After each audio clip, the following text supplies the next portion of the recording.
우리는 바쁘게 움직일 수밖에 없습니다. 편히 쉴 수도, 잠을 잘 수도 없습니다.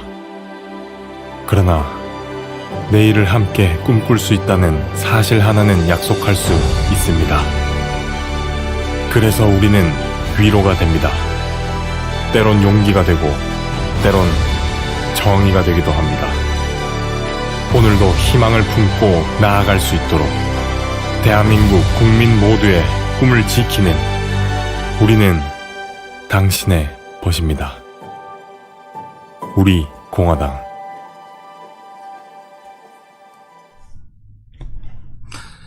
네, 안녕하세요. 당원동지 여러분, 그리고 애국시민 여러분, 해외 동포 여러분. 벌써 금요일입니다.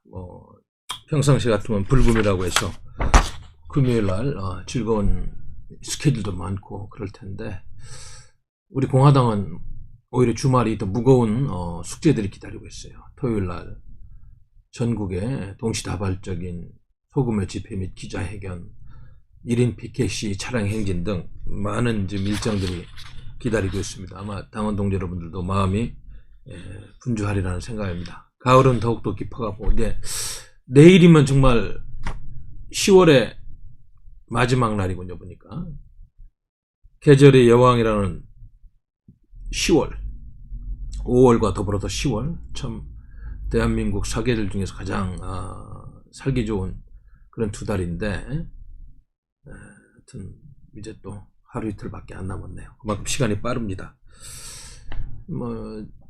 제가 요즘 외부 인사들하고 이제 가끔 대화를 하면서 우리 지식인사회 및 국민들이 정말로 현 시국에 대해서 어떤 인식을 하고 있는지 좀 많이 대화를 통해서 진단하는 이런 시간들을 가졌는데, 어제도 제가 모처럼 대한민국의 지도층이라는 두 분과 함께 식사를 하면서 현 시국에 대해서 대화를 나눴습니다만은 조금 답답함을 느꼈어요.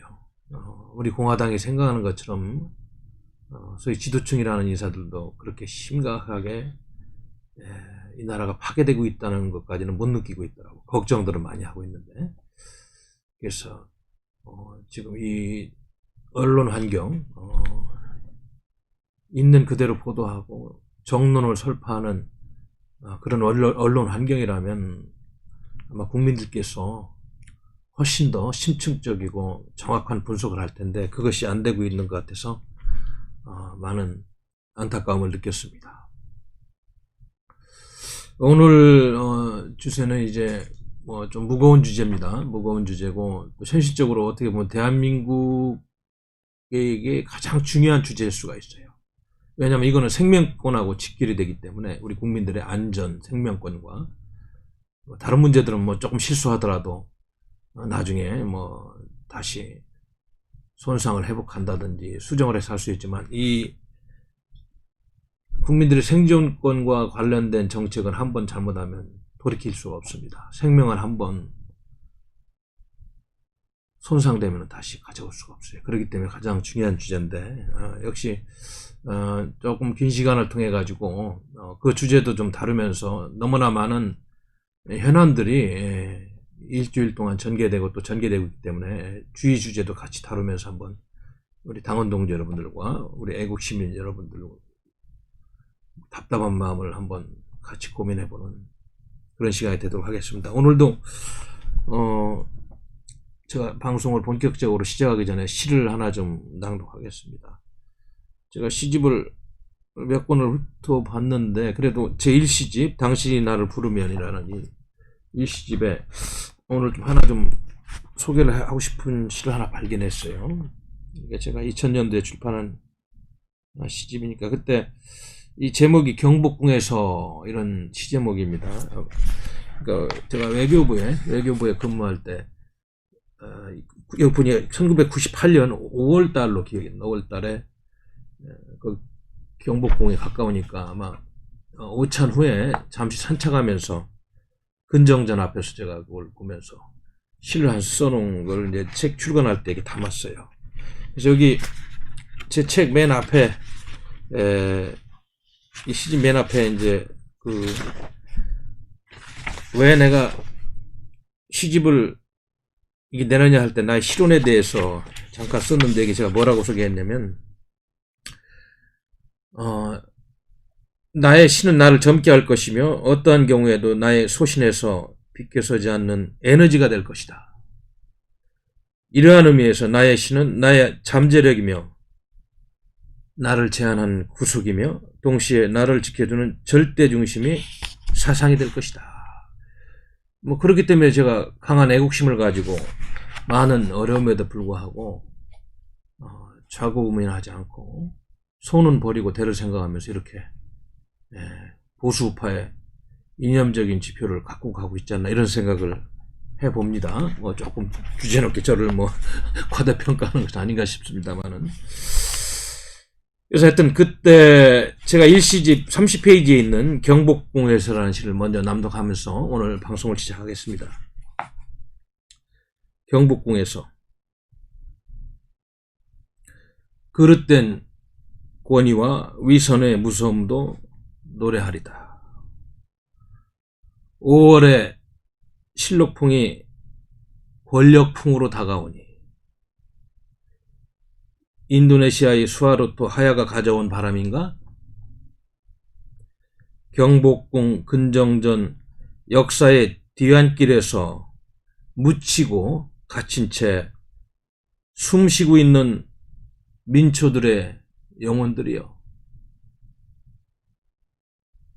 그대들은 이시왕조의 대들보 밑에서 이름조차 없이 승화된 참된 신민들인가? 아니면 사회구조의 늪에서 강요되었던 비천한 삶이었던가?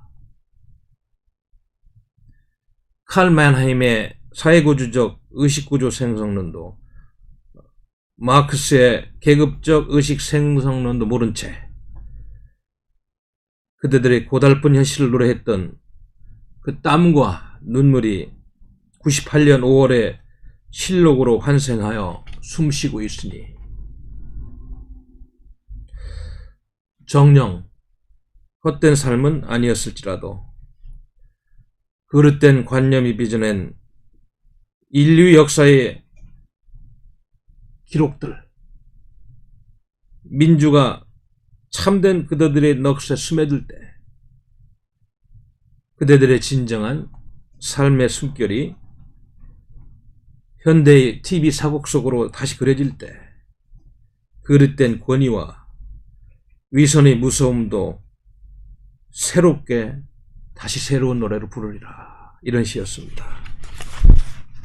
어떻게 느끼셨는지 모르겠습니다만 저희들도 애국투쟁하면서 광화문광장을 굉장히 소중히 여기고 지난 주말에 3일 동안 박정희 대통령님 추모 기간을 3일 가졌습니다. 바로 뒤에 경복궁 또 근정전이 자리 잡고 있는 그 지역입니다. 역사의 물결이 고동치는 그런 지역이죠. 또 구한말에 얼마나 많은 외풍과 구조적인 모순 속에서 백성들이 고달파하고 힘들었는지 그 숨결이 저는 느껴집니다. 광화문 갈 때마다. 그래서 나라가 힘이 없고 지도층이 부패하고 정신을 못 차리면은 그런 역사는 언제든지 되풀이될 수 있다. 그거를 우리가 좀 명심을 해야 될 것 같아요.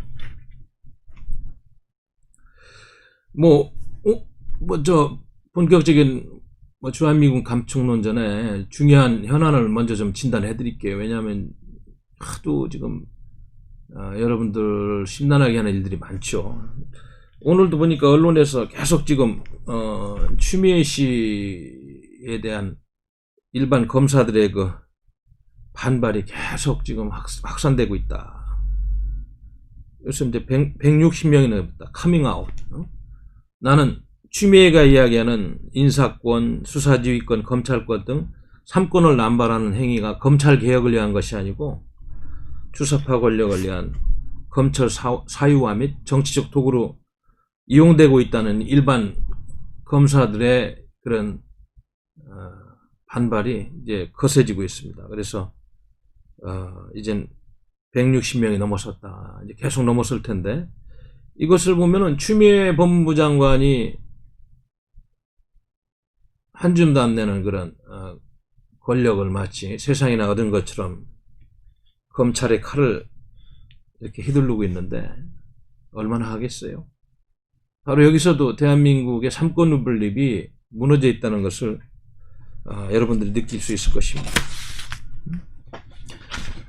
오늘 요즘 그래도 보수적인 논조를 가진 신문들이 하도 이제 앞이 안 보이고 골문대를 굼다 보니까 사설에서라도 좀 걱정들을 합니다. 누가 보더라도 대한민국은 지금 전방의 위기에 봉착해 있는 게 사실이죠. 어제도 국회 앞에 가서 저희들이 또 그 이전에 광화문에서 기자회견을 했습니다만은 국회가 왜 있는지도 문재인 주사파 권력을 견제하는 역할은 다 사라지고 청와대의 신여로 전락해가지고 지금 유사전체주의 체제를 강화하는 도구로 쓰이고 있는 현실을 보았어요. 하여튼 국민의 힘인지 짐인지 모르겠습니다만 18개 상임위원장을 다 여권에 내주고 국정감사가 아니죠. 보니까 증인 채택하고 운영하는 거 보니까 이거는 국회라고 할 수가 없어요. 무슨 파쇼 정권의 무슨 신형화된 굿판이라고 할까요? 이렇게까지 보이는데 청와대 이중된 노릇을 이렇게 하면서 언론이 편안하게 보도할 만한 거리도 있는지 모르겠어요. 거기에다 어제 이명박 전 대통령 17년 구형하고 200억에 가까운 추징금 벌금 내고 그러니까 대법원부터 해서 사법부, 헌법재판소 다 지금 좌파 성향 인사로 다 채우고 중앙선거관리위원회까지 이제 보니까 좌파 코드 인사를 다 하면서 삼권 분립은 완전히 붕괴가 된 것 같아요. 그래서 마지막 남은 검찰 조직의 검찰총장 권력마저 뺏으려고 하다 보니까 이런 무리수가 오고 이런 현상이 있다. 이렇게 보여집니다. 추미애 씨 지금 울산시장 선거공작 문제, 라임 옵티머스 펀드 사건 이런 거 제대로 수사하게 내버려두지 왜 그렇게 막고 그거 수사하는 검사를 좌천하고 못하게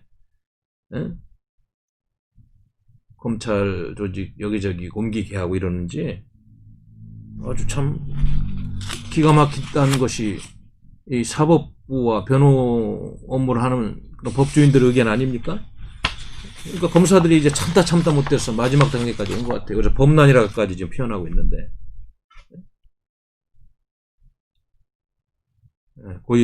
고위공직자 범죄수사처장 이거 임명하는 그 비토권 문제도 원래 야당한테 2명을 할애했으면 그렇게 하면 되는데 이런저런 이유로 처장 추천위원 7명 중에서 최소한 6명이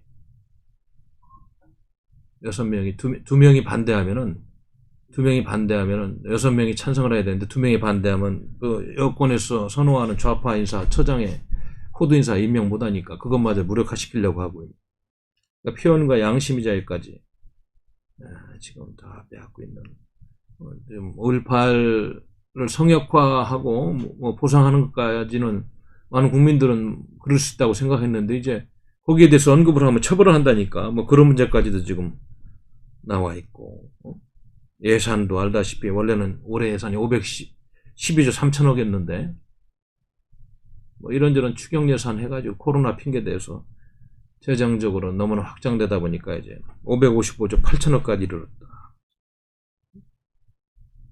부동산 정책은 도대체 뭘 어떻게 하는지 말이죠. 도대체 이해할 수가 없어요. 이념적으로 편향된 정책입니다. 균형 잡히지 않았어요. 집값, 전세값이 폭등해서 서민과 중산층이 도대체 어떻게 해야 될지 이런 고민을 하고 있고 벌써 폐기에 대해서 소득주도 성장론 그냥 갖고 가서 거꾸로 지금 대한민국 경제가 역주행을 하고 있는 현상을 보고 지금 중소기업들 여건도 안 되는데 52시간 근무제를 하고 친노종 정책으로 대기업들이 지금 사업을 할 만한 환경이 다 파괴되고 있다. 노동개혁은 이야기하지 않고 대기업 규제 법안들만 만드는 경제 3법도 이야기하니까 이렇게 국내 정치적으로 하나도 지금 되는 게 없어요. 그래도 제가 오늘 이제 주육에 다룰 주제입니다만은 지금 한반도에서 분단 국가는 국제정치 변수에 의해서 우리 행정권이 결정될 수밖에 없는 구조라는 것을 우리 국민들이 알아야 되는데 그걸 아는 사람이 얼마나 되겠어요. 그러다 보니까 그냥 그러려니 하는데 그러려니가 아닙니다. 이제는 이건 심각한 문제까지 왔다. 한미일 협력체계 흔들고 이렇게 깨면은 대한민국 안보는 없습니다.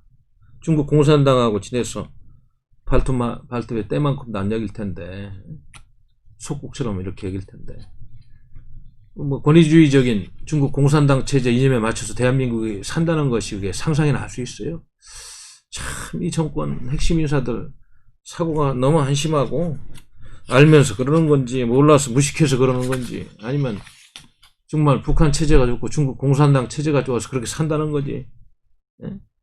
도대체 동맹국이 이 나라를 보는 시각이 이제는 뭐 완전히 싸늘한 그런 수준도 넘었어요. 이제 한국을 제외하고 동아시아 미국의 안보 전략을 짜야 되는 거 아닌가 이런 단계까지 왔으니까 심각하게 정도가 아니죠. 노골적으로 뭐 미국이 추구하는 쿼드 플러스 10개국에 대한민국을 언급하지 않는 뭐 이런 상황까지 마크 에스파가 일부러 빼고 하기야 뭐 강경화도 뭐 별로 좋은 생각 아니다. 문정인 씨라는 그런 자는 워싱턴의 학술에 의해서 뭐 이상한 소리 하고 말이죠. 거기에 참여하는 중국 이후를 적극으로 간주하는데 괜찮냐 말 같지도 않은 소리를 하는 그거를 언론은 또 잘 또 보도하고 있더라고요. 네? 참. 일본 관제 반일 민족주의로 일본과의 관계 개선 안 됩니다. 또 알다시피 위안부 문제 또 징용 보상 문제 뭐 이런 것 때문에 한치 앞을 볼 수가 없어요. 그런 건 이렇게 하면서 우리 헌법엔 버젓이 아주 세상에서 가장 좋은 이야기를 다 담아놨잖아요. 보편적인 인권 문제라든지 자유민주주의의 그런 우월성 이런 걸 다 담아놓으면서 또 홍콩보안법 통과될 때 중국 공산당 눈치 보면서 말 한마디 안 하고 북한의 개성 남부연락사무소 폭파할 때도 저 자세로 우리 해수부 공무원 이모씨 피살되고 소각될 때도 아무 소리 안 하는 뭐 소리는 했습니다만 그건 소리라고 할 수 없으나 약한 제대로 좀 비판하고 해야 되는데 그런 정권 밑에서 우리가 지금 살고 있는 겁니다.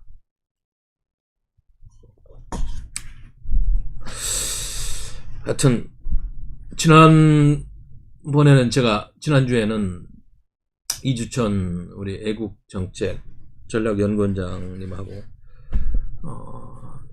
박정희 대통령을 폄하하는 한 정치학자의 논리가 잘못됐다는 걸 비판하는 그런 프로를 짜서 내보내서 역사학자와 정치학자가 이렇게 해서 균형 잡힌 그런 시각을 분석을 했습니다. 아마 조금 더 이 시리즈를 하나 더 엮어서 반국민주주의가 왜 앞으로 대한민국을 살리는지 이 부분에 대해서 전향적으로 한번 또 프로를 마련해 볼까 합니다. 그래서 우리 공화당의 정체성 문제를 다시 정립하는 그런 프로를 한번 생각해 보고 있고요.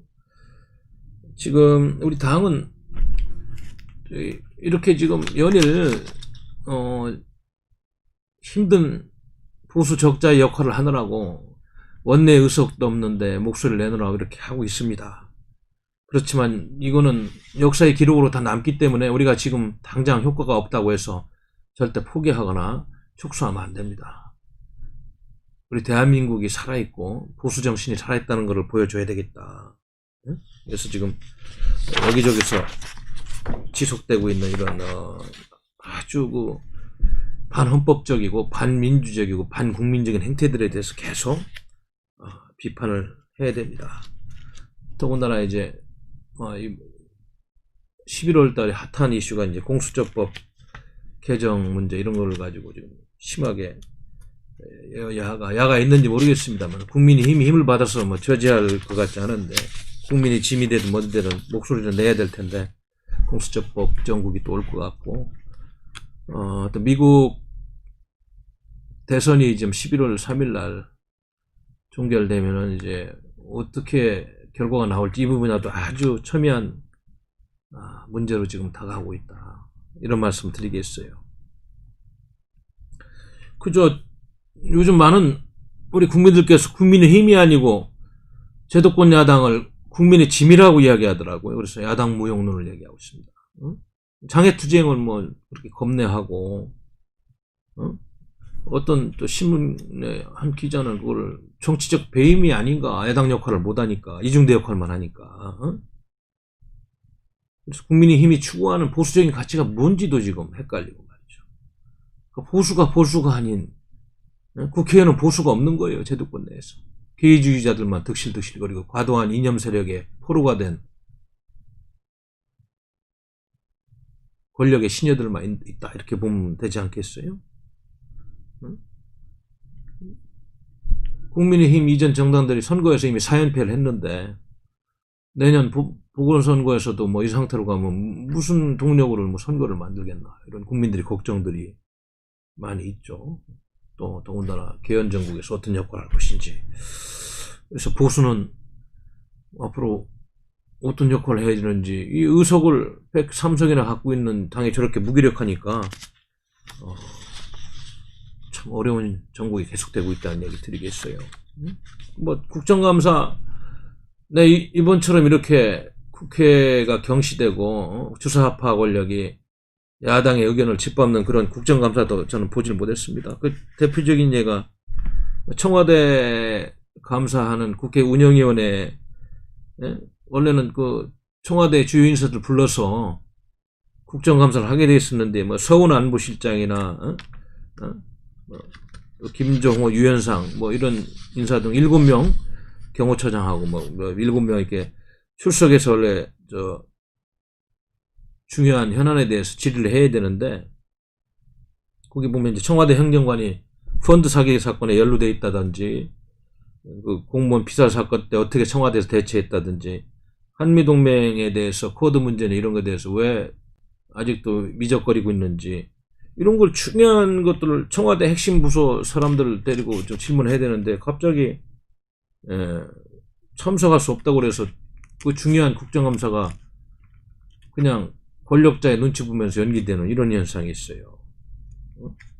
그러니까 국회가 국민의 대표기관이 아니고 특히 174석을 가진 더불어민주당은 주사파 정권의 보위부 역할만 한다 이런 이야기를 듣는 거 아니겠어요? 이렇게 지금 많은 이슈들이 지금 진행되고 있습니다. 이제 중국 공산당하고 미국 새로운 행정부가 이제 격돌하는 시기가 좀 눈앞에 와 있는데 그 전초전으로 지금 우리나라에 있는 두 외교사들이 또 칼날을 세우는 그럴 일이 생겼습니다. 29일 날 롯데호텔에서 열린 코리아 헤럴드 창간 70, 코리아 타임스죠. 더 코리아 타임스 창간 70주년 행사에서 그 해리 해리스 대사가 시진핑 중국 공산당 주석이 얘기한 항미 원조론을 반박하는 그런 뭐 말을 해서 우리는 북한의 침략에 맞서 파병국들과 나란히 싸웠다 이렇게 일가를 하고 공화국의 권리를 지키기 위한 우리의 투쟁은 오늘날에도 계속해서 미국과 한국 사이의 파트너십을 형성하고 있다. 강하게 지금 외교관 이 정도 얘기하면 이제 많이 비판한 것이죠. 그래서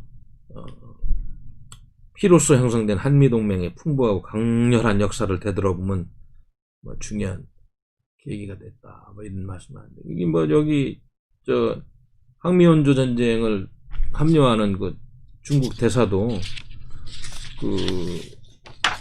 그 자리에 와가지고 뭐 그 앞에서 이렇게 얘기했다니까 지금 뭐 앞으로 이 두 외교사들의 문제가 아니고 큰 틀에서 전개되는 미중 간의 패권 경쟁에 좀 한판에 조금만 복선을 보는 것 같다 이런 말씀을 드리고 싶습니다.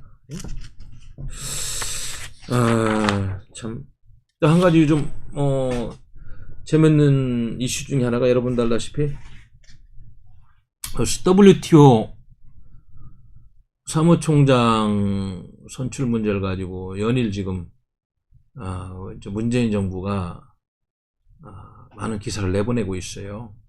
내보내고 있는데 지금 우리 대한민국은 외교통상부의 통상교섭본부장 하는 유명희 통상교섭, 제가 외교부에 있을 때 같이 일한 동료였습니다만은 유명희 통상교섭본부장을 밀었습니다. 뭐 그건 뭐 내는 건 좋은데 중요한 거는 이제 그 WTO 사무총장이라는 자리가 굉장히 중요한 자리 아닙니까? 그래서 뭐 그 총장을 우리 정부가 후보로 내고 밀기 전에 치밀한 계획과 전략에 의해서 했어야 되는데 뭐 그냥 정상들 통화한다고 90개국 정상들에게 전화 친서 보냈다고 되는 게 아니고 외교적으로 탄탄하게 사전 정지 작업을 했어야 되는데 그게 좀 부족한 것이 드러났죠. 더군다나 친중 노선으로 문재인 주사파 정권이 가는 것이 지금 유럽연합이라든지 서구 선진국들한테 각인이 되다 보니까 나이지리아를 유럽연합 27개국이 지지한다고 나서고 특히 관제 반일 민족주의로 불편한 심기를 보이는 일본은 노골적으로 아주 나이지리아 후보를 지지하는 이런 상황까지 돼 있어요. 그래서 주사파 정부의 무리한 이념 외교가 이렇게 좋은 환경에서 잘 할 수 있는 일도 외교 망국론까지 나올 정도로 외교를 망치고 있는 것입니다. 뭐 제가 듣기로는 물론 미국이 중국과의 패권 구도에서 유명희 후보를 지지선을 했습니다만 너무 늦었고 서방국들의 그런 생각을 바꾸기는 힘들지 않느냐 이런 전망을 하고 있고 지금 164개국 WTO 회원국 가운데 96개국이 나이지리아를 지지한다 이런 이야기를 들었어요. 그래서 그동안에 그렇게 친중하고 뭐 삼부라부도 해주고 중국 공산당이라는 모든 걸 수행하는 것 같이 비판하는 안 하는 정권이 왜 이런 외교적인 문제에서 지지를 못 받는 거예요? 외교에 실패해요. 근본이 없는 외교를 그냥 하면 되는 것 같이 생각하면 절대 그렇지 않습니다. 그래도 동맹국인 미국이 결국에는 밉지만은 탈미하는 거 알면서도 중국이 나이지리아 지지하니까 지금 억지로 유명희 후보를 밀고 있는 형국이 되고 있는데 이미 패한 게임이 된 것 같아요. 이미 내가 보니까 일본하고 EU가 이렇게 좀 나선 이제 문재인 정부가 국제사회에서 자유우방국한테 신뢰를 잃고 있다는 가장 큰 증거입니다. 왜 그렇게 친중 노선을 했으면 중국 공산당의 지지라도 받고 유명희 후보를 냈어야 되는데 거기는 일찌감치 나이지리아 후보 지지선을 하고 있잖아요. 이걸 통해서도 이 정권이 하고 있는 일들이 얼마나 엉터리인지를 우리가 알아야 된다.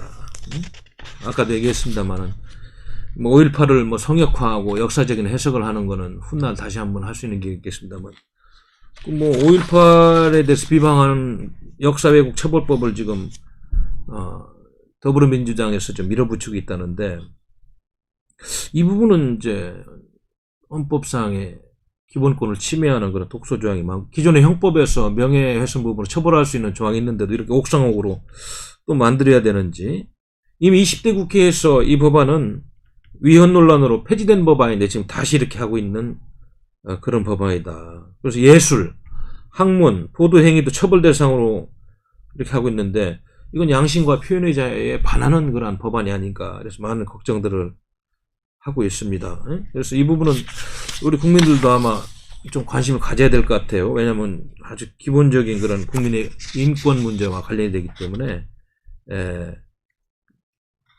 많이 좀 관심을 가져야 될 것 같습니다. 하여튼 지금 뭐 현안들이 워낙 여기저기 많이 오가니까 우리가 지금 뭐부터 이렇게 좀 잘 짚어가지고 해야 되는지 뭐 동시다발적으로 이렇게 진행되어 있어요. 그 중에서 또 한 가지 오늘 주제와 관련이 있습니다만은 폼페이오 미국 국무장관이 이번에 이제 아시아 순방 두 번째 길에 올랐는데 베트남은 추가하면서 한국은 안 온다는 거 아니에요? 인도, 스리랑카, 몰디브, 인도네시아 방문할 때 베트남은 추가했는데 한국은 이번 한국이 와달라고 하는데도 통화만 하고 관계와 장관은 다음에 보자고 안 온다고 그랬다. 참 이게 간단한 문제들이 아닙니다. 이거 여러분. 그러니까 쿼드 문제에서 뭐 좋은 생각 아니다 하고 강경화가 이야기하고 5G 문제, 클린 네트워크 문제 이런 문제에 대해서 우리 정부가 미국 손을 들어주지 않으니까 뭐 안 올 수밖에 없는 거예요.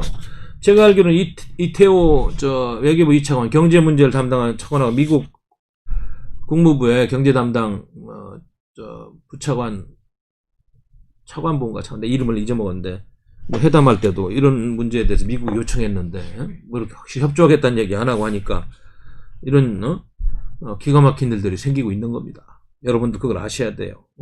또 제가 며칠 전에도 하도 중요해서 소개했습니다만은 제가 트렌치 카운슬이라는 띵크탱크 회의에서 마크 에스퍼 국방장관이 쿼드 문제 이렇게 언급하면서 뉴질랜드, 비에트남, 인도네시아, 싱가포르, 태국, 몽골, 대만, 팔라우, 동티모르, 몰타 등을 언급. 한국은 꼭 협력국에서 언급도 안 하고 있잖아요. 이거 내가 아주 중요한 문제를 다시 한번 소개를 하는 거예요. 이건 뭐냐면 미국이 추구하는 그 국제사회 중국 견제 전략에 참여하지 않고 친중 노릇으로 가는 한국에 대한 불만을 노골적으로 표시하고 있는 아주 대표적인 사례다. 이렇게 이해를 해야 될 것 같습니다. 참 그래도 뭐 하여튼 뭐 엊그저께 국회 와서 뭐 시정연설을 한 문재인 씨 말 들으니까 뭐 대한민국 경제 잘 되고 있다고 그러는데 잘 되고 있는 겁니까? 9월 취업자 수가 1년 전보다 40만 명 가까이 감소하고 실업자는 100만 명이라고. 참 이게 보니까 이런 수치를 자세히 소개하고 해야 되는데 대통령은 잘하고 있다고 하니까 잘 모르겠어요. 우리 국민들이 그걸 어디까지 어떻게 이해할 건지. 이거를 우리가 참 이런 얘기를 하고 그러면 야당들이 자세히 분석해서 투쟁 현장에서 목소리를 전달하고 해야 되는데 김종인 씨부터가 과연 이거를 할 만한 의지가 있는 것인지 야당의 선명한 노선은 지금 실종되고 오해를 받고 있는 이런 형국이 됐어요. 자, 이게 지금 왜 이제 오늘 이야기하려는 주제의 중요성에 대해서 이제 조금 말씀을 좀 드리도록 하겠습니다. 이게 지금 미국하고 중국하고 지금 대결 구도가 이게 그냥 일시적인 게 아닙니다. 이게 구조적으로 지난 수십 년 동안 등소병의 개혁 개방 정책 이후에 시진핑 체제가 들어오면서 본격적으로 구조적으로 전개되는 것이다. 이걸 우리가 어디서 할 수 있냐면 뉴스위크지요. 뉴스위크지가 큰 기사를 보도했잖아요.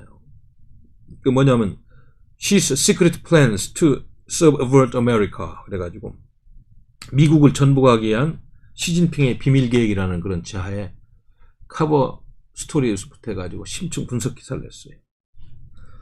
이것이 이제 왜 중요하냐면 전 세계적으로 중국 공산당이 이제 대국굴기라는 그런 본격적인 중국몽, 중화주의를 이제 팽창한다는 그런 기조에 중국의 이익에 반대하는 정치인들을 압박해서 비판하지 못하도록 만드는 그런 계획도 있을 뿐만 아니라 중국과 관련된 거의 모든 단체가 공산당 지도부 이익을 실현하는 수단으로 활용되고 있는 현실에 대해서 지금 분석을 하고 있는 겁니다. 네? 그러다 보니까 지난번에 FBI의 크리스토퍼 레이 국장이 7월 달에도 그런 얘기 했잖아요. 허드슨 연구소에서 10시간 간격으로 중국이 관련된 새로운 대간첩 사건을 적발해내고 있고 그 당시에 전국적으로 FBI 수사가 진행되고 있는 5천여 건의 간첩 사건 가운데 거의 절반이 중국 관련이 있다. 이미 뭐 미국은 다 수사를 하고 지금 첩보를 수집해 놓은 상태입니다. 또 중국 공산당이 지배하는 중국은 앞으로도 우리들의 사상을 악용하고 우리의 정책 수립자들에게 영향력을 행사할 것이며 우리의 여론을 조작 왜곡하고 자료들을 훔쳐가는 행위를 지속할 것이다. 이러면서 레이 국장이 이러한 중국에 대해서 미국이 칼을 빼지 않는다. 미국의 민주주의도 죽고 기업들도 앞으로 어려질 것이라는 그런 말을 이미 7월 달에 공개적으로 했습니다. 그리고 미국 사회에서 지금 벌어지고 있는 인종폭동 문제 이런 것도 중국 공산당이 지금 개입이 돼 있다는 그런 분석 기사를 싣고 있고요. 또 지금 중국 공산당이 전 세계에서 추구하고 있는 여러 가지 전략들이 구조적으로 사회 깊숙이 침투해서 친중 여론을 만들어서 근본적으로 강한 자유민주주의 국가의 체질을 바꾸는 그런 전략으로 가고 있다는 그런 발견을 했다는 조사들이 지금도 진행되고 있고 과거에도 있었다 이런 소개를 하고 있는 겁니다. 그래서 지금 뉴스위크가 이런 엄청난 기사를 내면서 중국 공산당과 연계된 조직들의 미국 내 활동 목표가 미국 내부에서 제가 얘기 구조적으로 미국을 좀 친중화하는 민족을 변화시키고 또 공산주의 국가인 중국에 대한 우호적인 감정을 확대하는 활동을 하고 최종적으로는 미국이라는 국가를 전복하는 것이다. 이렇게 지금 뉴스위크가 분석을 하고 있습니다. 이 기사가 아주 큰 충격을 줬어요. 미국이 이럴 정도면 우리 한국은 어떻게 했어요? 중국 공산당 발밑에서 찍소리 못하고 있는 대한민국은 저는 뭐 4-5배는 더 심하리라고 보는데 그런데도 우리 국민들이 이런 문제를 그냥 팔짱 끼고 봐야 되는지 참 의문을 던집니다.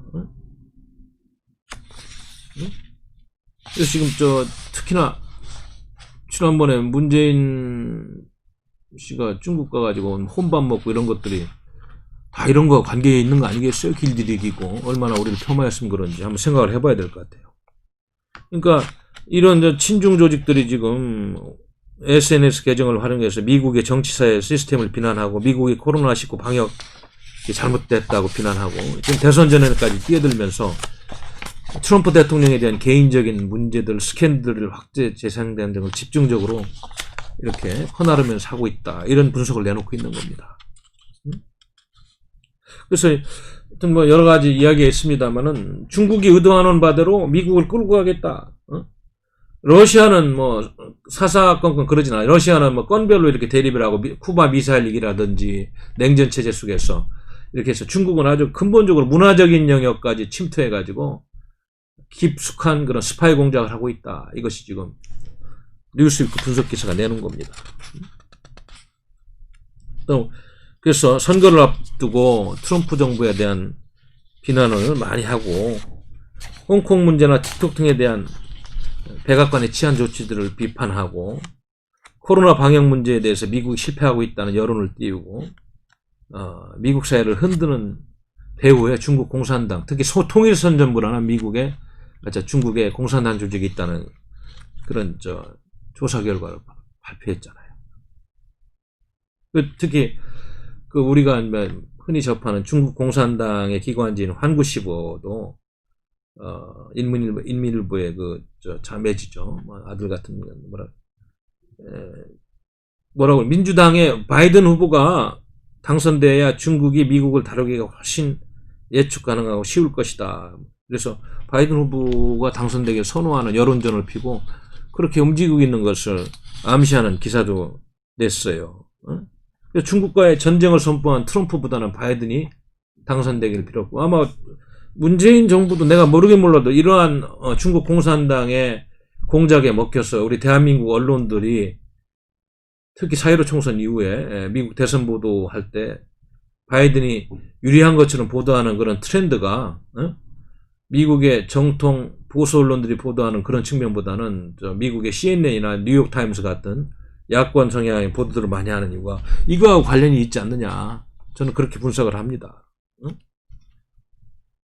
왜냐하면 지금 현 유사전체주의 체제처럼 친중 노선으로 가고 있는 문재인 정부가 이거를 협조 안 할 리가 없지 않느냐 이런 추측을 해보는 거죠.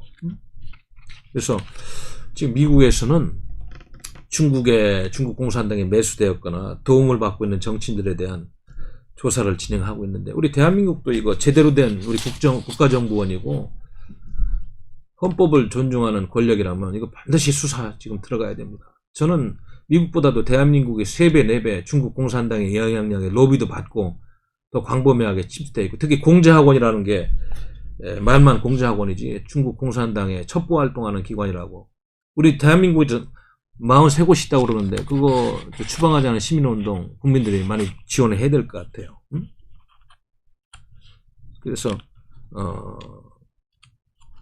미국의 이제 주지사들도 중국이 분석하기로는 17명의 주지사가 중국에 우호적이고 14개 주지사는 애매모호하고 6개 주지사는 중국에 대한 강경이 나머지는 불분명 이렇게 정치 동향까지 하는 중국의 보고서까지 공개되는 이런 시점에 와 있는 거예요. 이것이 그러니까 단순히 미중 패권 경쟁이 석유와 상품을 다루는 뭐 해양 패권의 문제에서부터 또 동아시아 패권을 다투는 전략적 군비 경쟁의 문제부터 더 깊숙이는 이렇게 근본적인 문화 전쟁, 구조적인 전쟁에 지금 단계까지 와가지고 뺄래야 뺄 수 없는 형국이다. 이런 상황인데도 주사파 정권이 친중 노선으로 간다는 것이 과연 뭘 의미하는가? 여러분들 심각하게 고민을 해야 됩니다. 그래서 지금도 미국 내 주요 인사들을 포섭하기 위한 공작들을 중국 공산당이 특히 통일선전부를 중심으로 하고 있다. 우리 대한민국은 저는 뭐 2배, 3배, 4배 북한의 대남 전략과 맞물려가지고 이미 포섭된 인사들이 많을 것이다. 어느 날 역사가 바로잡히고 제대로 하면 아마 뭐 우리가 지금 상상하기도 곤란할 정도로 인물들이 다 포섭돼서 활동한 걸로 이렇게 나올 것이다. 저는 그렇게 추측을 해봅니다. 그래서 폼페이오 장관도 마크 에스퍼 장관도 연일 지금 이런 문제를 계속 이야기하고 있어요. 중국 공산당 중앙위원회 기구인 통일선전부가 이렇게 많은 활동하고 있고 또 미중 우호협회, 중국 평화통일추진협의회 등등등 뭐 민간단체 이름을 띤 조직들도 다 이런 간첩 활동을 하고 있다 이렇게 분석을 합니다. 그래서 뭐 미국뿐만 아니죠. 호주에서도 친중국 인사를 정계에 입문시키고 또 그를 위한 정치자금까지 대주는 등 깊숙이 개입하고 있다고 뉴스위크 기사 폭로했어. 이거 어디 한 유튜버가 이 문제를 뭐 자세하게 다루는 걸 봤습니다만은 지금 대한민국은 지금 우리 국가정보원이 제대로 됐다면 미국은 이 수사 이미 오래전부터 해와서 이제 어느 정도 자료도 축적되고 이제 봉쇄 단계인데 우리는 시작도 안 하는 거 알고 있는데 이게 친중 정권이라는 얘기가 이래서 나온다는 거 알아야 됩니다. 그래서 이런 것 때문에 뭐 캐나다나 그 스웨덴 같은 유럽 국가들은 이미 일찌감치 중국과 거리두기를 하고 이런 낌새 때문에 견제 장치를 마련했고 스웨덴 같은 나라는 5A라든지 ZT를 퇴출시키고 이미 베이징이 주는 공자학원도 폐쇄시키는 이런 조치들을 취했던 대한민국은 왜 안 하는 거예요? 공산주의와 같이 살려고 그럽니까? 정신 차리세요. 정말로. 또 캐나다도 중국에 한동안 유화적이었는데 이걸 깨닫고 지금부터는 이제 중국을 견제하는 그런 많은 조치들을 취하고 있다. 그래서 지난번에 소개했듯이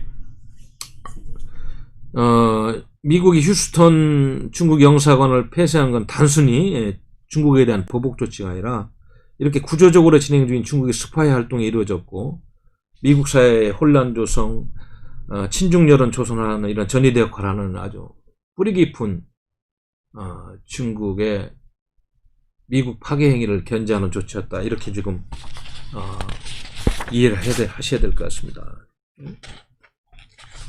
아까도 얘기했습니다만 그 통일선전부 중국 공산당 산하기구는 중국의 우호적인 여론도 조성하고 정치인과 학자 등을 유인, 포섭 그런 임무도 했다고 그래요. 해외에다 중국의 정치적 영향력을 행사하고 반체제 운동을 억제하고 정보 수집, 기술 이전 뭐 이런 등을 추진하고 또 수천 개의 단체 및 기관을 운영하면서 막대한 예산을 쓰고 있다. 네? 그래서 미국 내 중국 통일선전부 관련 단체만 해도 600여 개가 되고 뭐 이런 뭐 중국 우호협회 같은 친근한 간판도 있고 그래서 많은 기업이나 개인들이 그동안에 그걸 모르고 엮여 있다 이런 분석을 하고 있습니다. 대한민국은 어떨까요? 더 심하면 심했지 적진 않을 겁니다. 이거 큰일 났어요. 특히 전 세계 공자학원이 한 162개가 설치되어 있다고 그러죠. 162개국에 545곳이 공자학원이 설치됐는데, 이게 이제 통일선전선동부가 공작부가 관할하는데, 한국에는 참 죄송합니다. 제가 43곳이 아니고 23곳, 이 23곳이 설치되어 있다. 그래서 뭐 이 많은 단체들을 지원하는 예산 2019년도에 26억 달러 이상이 투입됐고, 그중에 6억 달러 정도를 해외 중국인 커뮤니티와 외국인을 겨냥한 업무에 지출하고 있다. 중국은 중국몽을 실현한다는 1대1로 정책과 더불어서 이렇게 문화적으로 사회적으로 엄청난 지금 스파이 활동, 인사 포섭 활동, 친중 공작들을 전 세계 미국뿐만 아니고 다 진행하고 있다. 대한민국은 미국보다 훨씬 더 심화되고 깊을 것이다. 빨리 수사해야 될 겁니다. 그래서 이러한 분위기에서 지금 미중 갈등이 단순히 무슨 뭐 중거리 미사일 배치 하나 하고 뭐 중국의 핵실험하고 이런 단순한 건이 아니고 미국이라는 그러한 자유민주 체제를 어떻게 지키고 유지하느냐, 그리고 잘못된 중국 공산당의 전체주의 노선을 어떻게 억제하느냐, 이런 근본적인 문제하고 연계되어 있기 때문에 이 문제가 상당히 지금 중요한 문제가 되고 있는 거예요.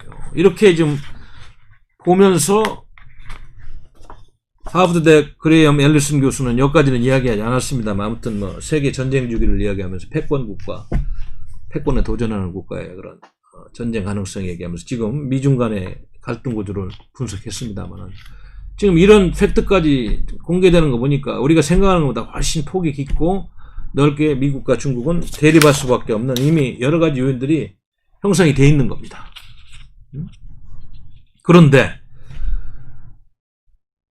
대한민국이 이런 엄청난 구조적인 갈등 구도 속에서 처신을 잘해야 되는데, 이 주사파 정권은 김대중 노무현 정권 때까지만 해도 뭐 좌파 정권이라고 했지만 이렇게 친중을 노골적으로 하지 않았는데, 왜 문재인 정부 들어서 이렇게 친중 노선을 노골적으로 하는지, 그거는 이미 이제 뭐 여러분들이 그 이념의 주구들이 된 가짜 평화론자들이 북한과도 연계가 돼 있으라고 보는데, 대한민국을 이렇게 해체하는 작업을 하는 근본적인 이유다. 이걸 이제 이해를 하실 거예요.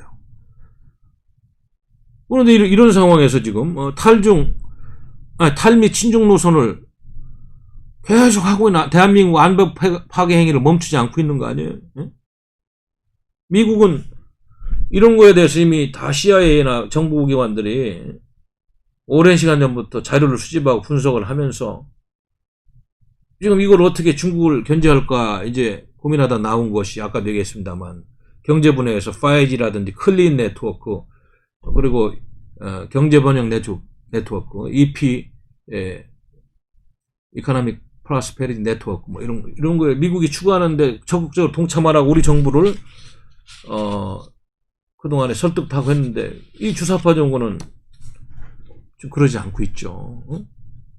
그러니까 이 문제가 안보 문제로 가지 않을 수가 없어요. 이제 이게 더 가면 이제 세컨들리 보이콧까지 맞게 되는 형국이 이래서 오는 겁니다, 여러분. 대한민국의 안보가 이렇게 파괴된 형국에서 이미 미국은 중국 공산당을 견제하는데 핵심 축으로서 이제 특히 동아시아 쪽에, 왜냐하면 동아시아가 지금 미중 간의 패권 대결 구도가 가장 첨예한 지역이 4군데가 있잖아요. 제가 뭐 연설을 통해서도 가끔 소개를 했습니다만, 그 중에 제일 핫한 화약고가 한반도다, 이렇게 얘기했잖아요. 그 다음에 대만 해역, 남중국해, 센카쿠열도. 우리 이미 인디아라든지 호주, 일본은 쿼드를 통해서 아시아판 집단 안보기구, 집단 나토 버전으로 이렇게 가고, 거기다가 플러스 10 해가지고 주변 국가들이 미국이 추구하고는 인도 태평양 전략의 핵심 국가들로 다 참여하겠다고 하는데, 한국은 좋은 생각이 아니다. 플러스 3, 쿼드 플러스 3에 좀 해달라고 그러니까 문정인 같은 자는 뭐 워싱턴에서 이상한 소리 해가지고 뭐 중국이 적이 되더라도 동맹국하고 가야지 사는 거지. 한미 동맹은 그럼 뭐 중국하고 소련이 적이 되는 걸 뭐 모르고 맺었습니까? 말 같지도 않은 소리를 하고 있는 거예요 지금. 미국은 그래서 오래전부터 이런저런 정부 분석을 해. 이 중국 공산당이 이렇게 놨다가는 동아시아에서 미국의 패권과 안보 이익을 사장시키겠구나. 그래서 GPR, 글로벌 포스트 리뷰라고 이미 미국 군사 재편 전략으로 주한미군에 대해서 많은 고민하다 최근에 이제 이야기하잖아요. 최근에 그 연구 결과가 이제 이리저리 다 검토 끝나고 주한미군은 단순히 북한을 막는 그런 기능보다는 앞으로 중국 공산당을 견제하고 동아시아의 질서를 유지하는 다국적인 그런 기능을 가진 미군으로 재편하겠다. 이래서 이제 주한미군 감축론이 기정사실화되는 거 이래서 오는 겁니다. 더군다나 이런 상황인데도 주사파 인사들이 망언이 지금 계속되잖아요. 네? 뭐 정세현 전 총일부 장관, 뭐 민주평등 수석부의장부터 해서 뭐 송영길 외교통상위원장 참 공부를 한 건지 모르고 하는 건지 알면서 하는 건지 반미적인 발언 계속하고 이인영이가 통일부 장관은 뭐 이수혁 주미대사, 문정인 외교안보 등등등 해서 지금 뭐 미국이 보기에는 이놈들 이거 우리하고 안 하자는 거구나 이제. 이런 정부 믿고 우리가 어떻게 그 소중한 군사 정보를 공유하고 동아시아 안보 전략을 짜겠느냐.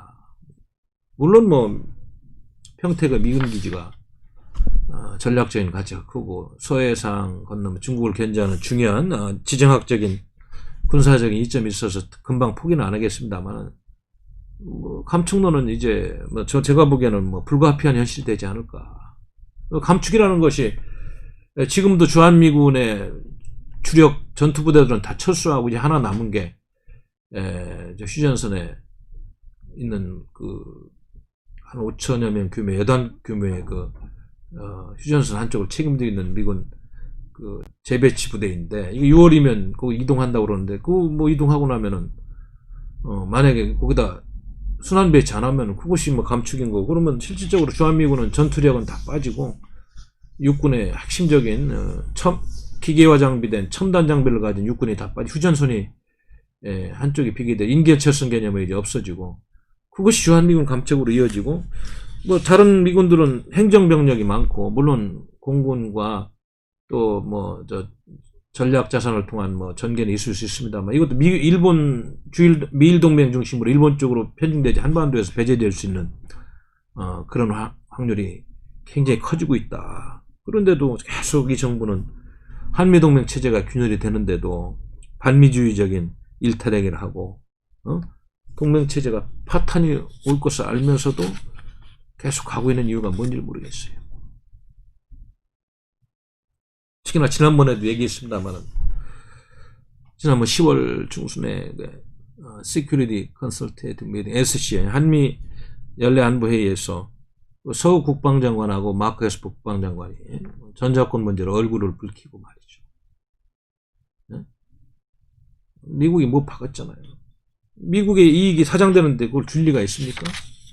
누구 죽으라고 주겠어요? 그동안에 여기 미국도 한반도에 투자해온 것이 있는데 SMA 방위비 분담금 협상 문제는 차치하고 전자권 문제는 유엔 사령부 강화 문제하고 미국의 군사력이 아주 절대적인 바로미터이기 때문에 달라고 해서 줄 문제가 아니에요. 왜냐하면 더군다나 여기 주한미군 28,500명 여기 미국 시민들이 있는데 뭘 믿고 그걸 주겠어요 지금. 네? 군사정보도 공유하기 어려운 신뢰 상태가 깨진 이런 상황으로 지금 한미동맹 체제가 균열되고 있는데 그러다 보니까 뭐 SCM 회의 끝나고 국방장관이 기자회견 해야 되는데 그것도 취소되고 말이죠.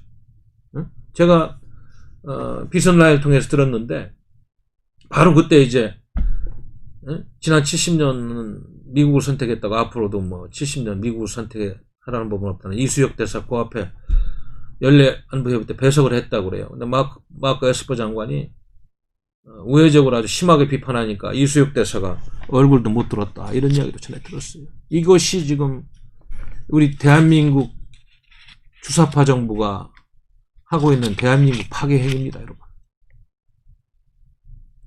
그래서 이건 가장 동맹국이 가깝고 가슴까지 나눠야 되는데 종전선언 해달라고 대통령부터 밑에 애들 떼쓰죠. 아무 의미도 없는 종전선언 미국이 해줄 리가 없죠. 종전선언 하면 유엔사 체제 약화되고 평화협정 맺자고 뭐 중국 공산당 북한 애들이 아까도 얘기했습니다만 지금 우리 사회에 침투하는 세력들을 통해서 효순이 미선이 사건 때처럼 광우병처럼 또 지난번에 박근혜 대통령 탄핵 때처럼 또 여론몰이 해가지고 우매한 우리 국민들도 오판하게 만드는 이런 공작들을 할 텐데 그거 동의하겠어요? 동의하면 안 되죠. 또 해서도 상징적으로 하는 것도 의미도 없고요. 쿼드 문제 아까 얘기했습니다. 그리고 방위 분담금 협상 문제도 우리 대한민국 경제 규모 정도는 미국이 요구하는 정도 해준다고 해서 우리가 이득이 되면 됐지 그거 가지고 손해날 거 없습니다. 왜냐하면 동맹체제를 지키는 게 중요하지. 지금 그것도 크게 봐야 돼요. 그래서 이 정부가 땡깡에 가깝게 그거 달라고 하다가 이제는 미국에서 완전히 쐐기를 박으니까 이 정부는 뭐 낙동강에 오리알 됐어요. 이미 예견된 일이에요. 안 되는 거 되는 것처럼. 뭐 미국 의회가 통과시킨 미국 국방 수권 법안, 그 예산을 다룰 때 국방 예산 핵심적으로 다루는 그 법안인데 거기에 뭐 주한미군을 현 수준으로 유지해야 된다는 그런 조항이 있습니다만 이번에 한미 연례 안보회의 끝나고 주한미군을 현 수준으로 유지한다는 과거에 연례적으로 해오던 문구도 삭제하는 합의서가 나올 정도면은 이거는 이제 우리 국민들이 좀 뭐 말로만 한미동맹 이야기 뭐 그저께 뭐 1차관 뭐 최종건 차관인가 누가 비건 미 국무부 부장과 통화하고 뭐 대화하고 한미 관계를 발전 노력하겠다 이런 피상적이고 외교적이고 말이죠 수박 거닥는 그런 이야기는 의미가 없고 제가 지금 말씀드리는 실질적인 팩트에 대해 생각을 하고 이게 이제 이렇게까지 왔다는 걸 아셔야 됩니다. 뭐 얼마나 뭐 그래서 그 이후에 갑자기 여러분도 알다시피 서훈 국가안보실장이 뭐 비밀리에 갔죠. 미국에서 공개 안 했으면 공개 안 할 수 있는데 비밀리에 쫓아가가지고 무슨 이야기를 들었는지 강한 뭐 한미동맹이 이제 이러다가 이제 뭐 그나마 주사파 정권 권력도 유지할 수 없겠구나 판단을 했는지 뭐 내가 뭐 느끼기에는 모르겠어요. 합리적인 추론은 니들 계속 그러면 세컨더리 보이콧까지 가고 하라 하니까 이거 큰일 났다 싶어서 쫓아간 것 같아요. 그러나 또 더 똑같은 이야기하고 항의를 받고 동맹국으로서의 역할을 하지 않는다면 미국은 이렇게 할 수밖에 없다는 경고를 하지 않았느냐. 저는 그래서 지난번에도 소개했지만 성주의 사드 기지 앞에 데모하는 그 반미 이상한 사람들 있잖아요. 본인들은 무슨 막 민족주의자라고 그러고 뭐 어쩌 평화주의자라고 하는데 제가 보기에는 국제성세를 모르는 사람들이니까 누구 사주를 받고 하는지 정말 뭐 민족주의자가 추천해서 그렇습니다만 외세를 배경한다는 논리로 그러고 그 사람들 사드 배치 기지 앞에서 3년간 계속 데모하는 거 아니에요? 그 3년 동안 뭐 오폐물 처리하는 차량도 못 들어가고 그 무슨 롯데골프장 안에서 클럽하우스에서 잠도 막사 하나 못 만들고 말이죠. 뭐 먹는 것도 헬기로 공습하고 3년 동안 해. 미군이 봐도 이건 환경영향 평가를 핑계로 이 주사파 정권이 완전히 뭐 겉으로는 뭐 한미동맹 어쩌고 하면서 하는 행동은 완전히 연먹을 하는 거 아니에요. 중국 공산당이 하는 거 비판도 안 하고 미국이 얘기하는 거 동참도 안 한다고. 아마 강하게 이번에 질책을 바꾸니까 치워버렸잖아요. 치우고 이제 이러다 큰일 나겠다 싶어. 이러다 이제 뭐 주사파 권력이 뭐 자기들의 정치 철학이 모르겠어요. 뭐 중국 공산주의, 패권주의하고 가까운지 김일성주의하고 가까운지 내가 모르겠습니다. 아무튼 미국이 추구하는 국가의 전략과 보조를 안 맞추다가는 이 정권의 존립이 위험하다는 판단을 하니까 뭐 그것도 치우려니까 금방 치우잖아요. 국익 권리에서 안 된다고. 그래서 추록 20대분 뭐 물건 드리고 사드 장비 보강하고 뭐 이런 일을 했다는데 앞으로도 장난하면 안 됩니다. 정말 장난하면 안 돼요. 그 미국 사람들이 서양 사람들이 보면 합리적이고 참고 설득을 합니다만은 참고 참다가 이거 아니라고 결론 내리면 무섭습니다. 아주. 주사파 정부 정신 차리세요. 네?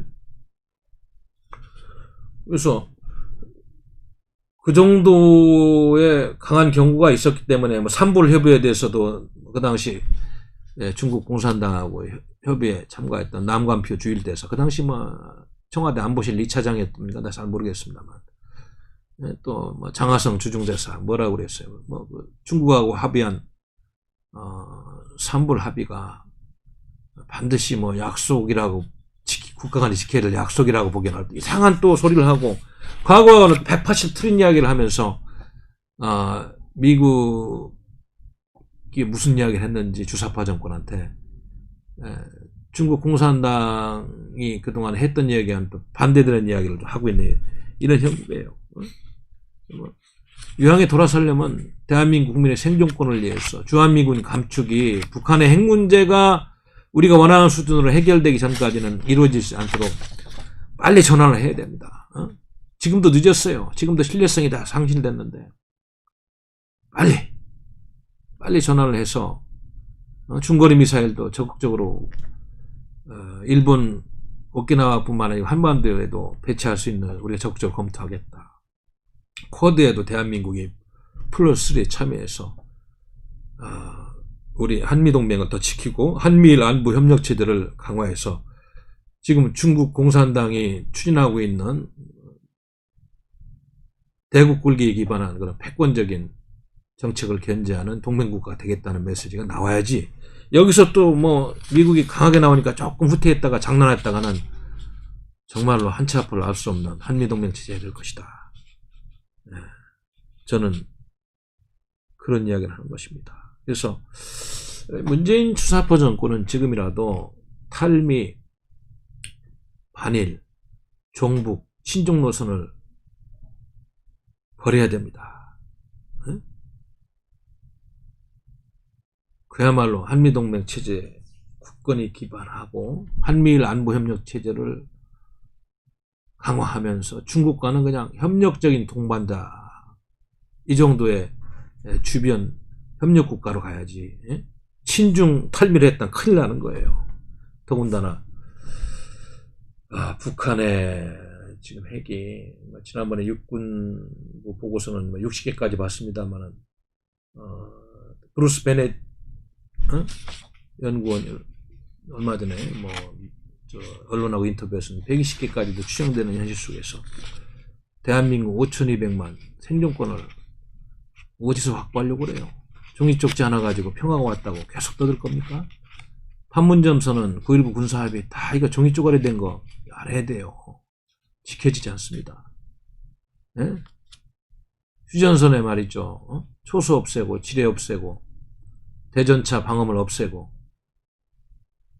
대북 방송 안 하고, 그럼 주한미군 순환 배치하는 핵심적인 5,000명 장비 빠지면은 북한이 뭐 얼마나 쉽게 밀고 들어오겠어요. 인계천선도 없어지고. 그런 짓 하면 안 됩니다.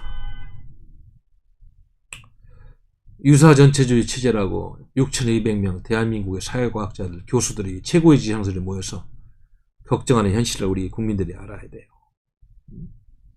북한의 완전한 비핵화가 되기 전까지는 주한민군 감축이나 철수는 안 된다는 분명한 메시지가 나오고, 그렇게 행동을 해야 돼. 행동을 해야 됩니다. 주사파 정권이. 우리 공화당은 일괄되게 이야기하잖아요. 뭐 경제 문제라든지 사회 문제 뭐 이런 것들은 조금 잘못하더라도 나중에 고치고 나중에 열심히 해가지고 하면 되지만, 안보 문제는 한번 무너지면은 5,200만 대한민국 국민의 생존권이 나락으로 떨어지는 거예요. 더군다나 지금 북한이 세계에서 가장 위협적인 생화학 무기까지, 세계 3위의 생화학 무기까지 보유하고 있는 거 아니에요? 5,000톤. 핵무기 120기까지 만들 수 있다고 그러고. 이런 현실 앞에서 북한 핵이 뭐 대한민국 겁니까? 민족 공도로 허위 민족 논리로 국민을 오도할 거예요? 한반도의 평화는 굳건한 세력 균형에 의해서 유지된 거지 말장난으로 유지된 게 아닙니다. 박정희 대통령께서도 지난번에 인도차이나 공산화된 이후에 그 연설한 거 육성을 우리가 뭐 틀어주고 있습니다만, 공산주의자들과의 평화협정이나 이런 건 다 가짜라고 이미, 그래서 뭐 자주국방도 이야기하고 핵도 개발하려고 이렇게 노력도 하고 했습니다만은,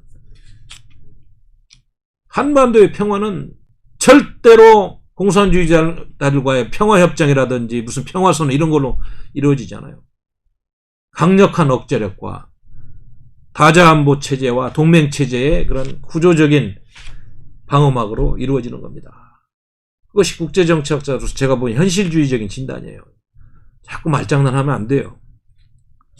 문정희 씨는 더 이상 학자로서 우리 국민들을 혹세무민을 하지 마세요. 내가 한때는 그분 수업도 대학원에서 한 서너 과목 들은 기억이 있는데 정말로 안타깝습니다.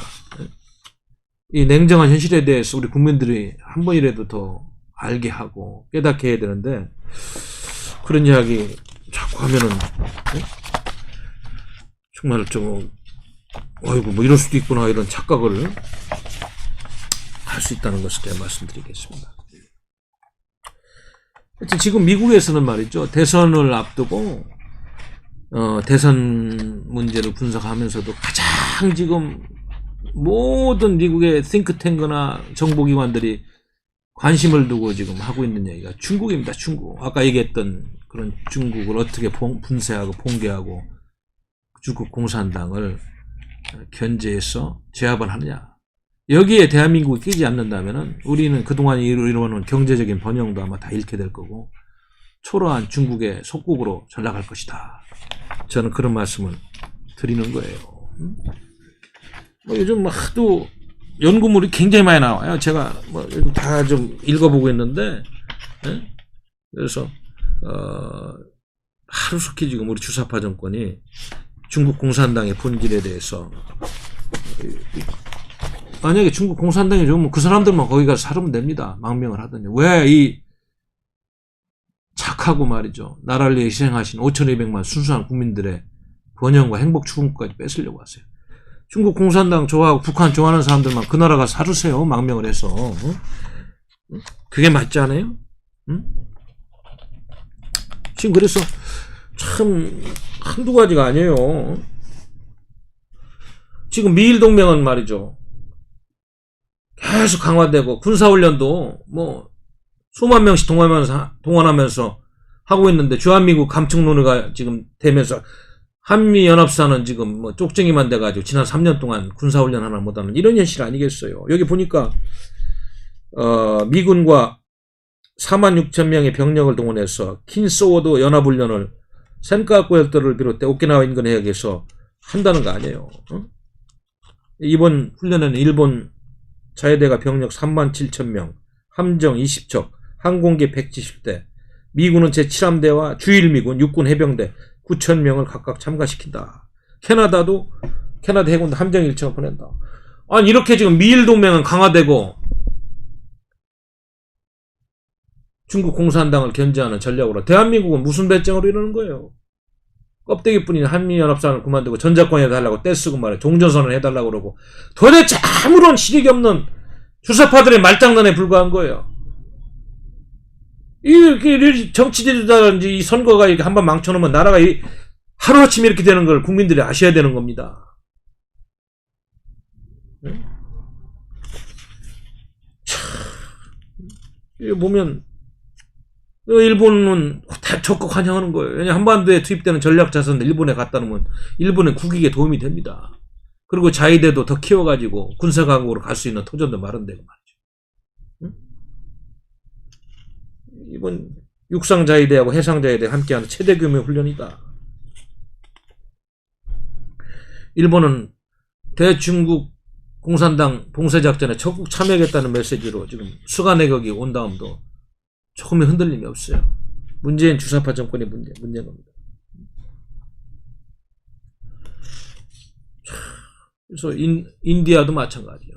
인디아도 중국 공산당의 본질을 깨닫고 인디아의 국익을 위해서 미국과 지금 손을 꼭 잡고 있는 그런 현수이고 실제적으로 한미연합 군사훈련은 제로 아닙니까? 제로. 참 큰일 났어요.